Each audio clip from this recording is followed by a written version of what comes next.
You notice how every movie these days is a remake? Hollywood has become that relative who keeps reheating leftovers and calling it a new recipe. Tonight we're having something exciting.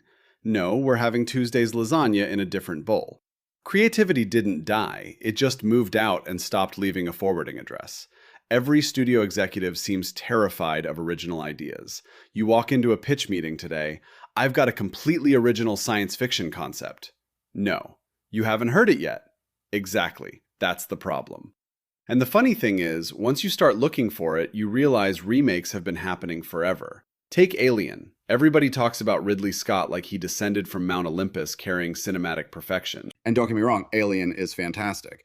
But if you watch John Carpenter's predecessor film, Dark Star, well, actually directed by John Carpenter and Dan O'Bannon, you start seeing some familiar DNA. The setup is basically people in a spaceship encounter an alien. That's it. The difference is that in Dark Star, the alien looks like something that escaped from a beach vacation. It's literally a beach ball with feet.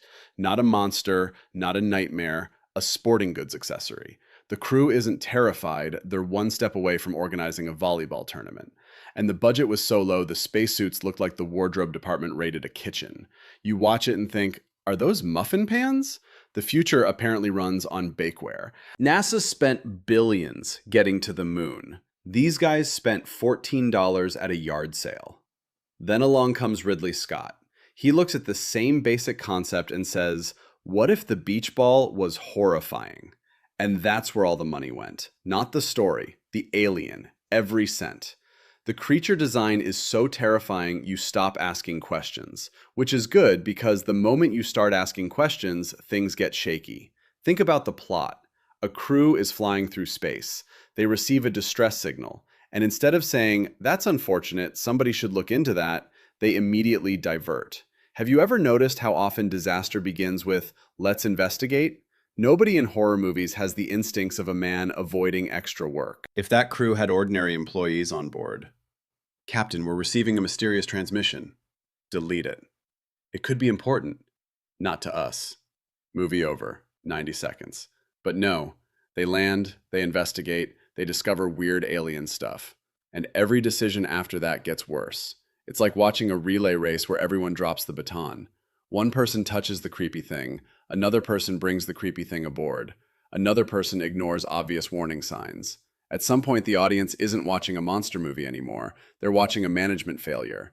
That's why the alien has to be so impressive. The creature is working overtime. The alien is carrying the entire screenplay on its shoulders. Because every time you start thinking, wait a minute, why would anyone do that? The movie responds, look, nightmare fuel. And honestly, it works. The alien is terrifying. The reproduction cycle is terrifying. The chest burster scene is terrifying. Everything about that creature is terrifying. The audience becomes so distracted by the horror, they forget to audit the decision making. Meanwhile, in Dark Star, there's nowhere to hide. The beach ball alien exposes everything. Without a terrifying creature, you're forced to stare directly at the plot. And suddenly you realize, oh, this is basically a bunch of guys wandering around a spaceship making questionable choices. Which, to be fair, describes half of science fiction. I think that's the real lesson. A great special effect can cover a multitude of narrative sins. It's the cinematic equivalent of putting fancy frosting on a grocery store cake. Everybody's talking about the decoration, nobody's discussing the ingredients. Because if Ridley Scott had used the exact same alien from Dark Star, a beach ball rolling through the corridors of the Nostromo, nobody would have called it one of the greatest horror films ever made. People would have been yelling, kick it! Just kick it down the hallway! The entire franchise would have ended in 11 minutes. And somewhere in Hollywood, an executive would have said, you know what this needs? A remake.